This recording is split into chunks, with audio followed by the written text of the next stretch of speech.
reparar que a última declaração que tem debate na Tweede Kamer, para os dias seguintes estava tem diferentes expressões de, por lo menos 3 ministros do gabinete Wever Cruz que não estava muito, deve haver tono como o presidente vinha introduzir com esta paisa que nós for de polêmica aqui. Em todo caso, com o ministro-presidente mira que por quizás negociar na mesa com o Holanda de banda te tira pedra, na outra banda esconde mão. Ok, Marco, abo mencionar tira pedra esconde mais, sempre laga pabo, a mim não te vai nem sei, não te quer nenhum de mi ministro não te tira nenhum pedra, nem esconde nenhum mão, me te quer ora como ministro sali dona sua opinião, justamente eta para lo que te bisa.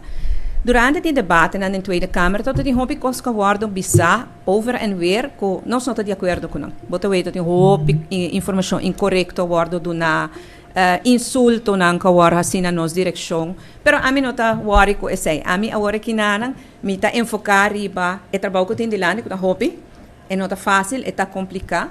E mi te quer que a expressão que está na Tweede Kamer, especialmente de certo parlamentário, é pertencer na rol para assim esse. Então, é não coisa que está molestando muito. A mim te negociar, mi não por queda ter conta Kiko, gente não tá bisa on the site, não? Mi te corre todo um parlamentário bisa que está irritado de minha expressão. É coisa não está molestando. Então, mi te quer importante e esse é ainda mi te pedir na Aruba também. Ban queda enfocar. Hopi gente tem uma opinião ribasaki e você Marco honestamente me compreender é algo hopi sensitivo para Aruba.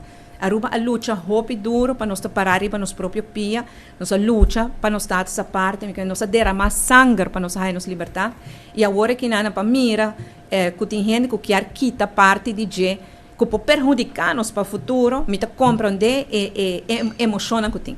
Pero a mim te por bater com menos emoção possível para me por lograr a meta como quero e essa é a melhor deal possível.